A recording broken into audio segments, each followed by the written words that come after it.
Hi எல்லோருக்கும் வணக்கம். இதெல்லாம் பார்த்தீங்கன்னா மூட்டு கத்திரிக்காய் குழம்பு. ரொம்ப சிம்பிளானது பாருங்கள். நம்ம எப்படி செய்யலாம்னு பார்க்கலாம் வாங்க. இதுக்கு தேவையான பொருள் என்னன்னு பார்த்துடலாம்.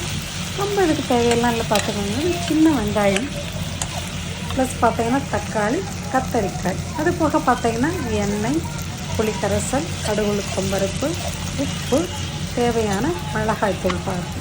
இதில் பார்த்தீங்கன்னா கொஞ்சம் நல்லா ஹெல்த்துக்கு பூண்டு வேணும்னா பூண்டு உரித்து சேர்த்துக்கலாம். இல்லை வெந்தயம் வேணாலும் வெந்தயமும் சேர்த்துக்கலாம். அப்படியும் இல்லை அப்படி பிள்ளைங்கன்னா டேரெக்டாக வைக்கலாம் பார்த்துக்கோங்க.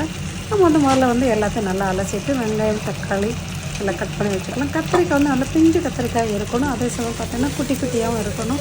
நம்ம காம்போடு அப்படியே நம்ம போட்டலாம் பார்த்துக்கோங்க. கத்திரிக்காய் நம்ம கட் பண்ணும்போது பார்த்திங்கன்னா நல்லா கீறி விட்டுட்டு நல்லா சேர்த்து வச்சுக்கலாம்.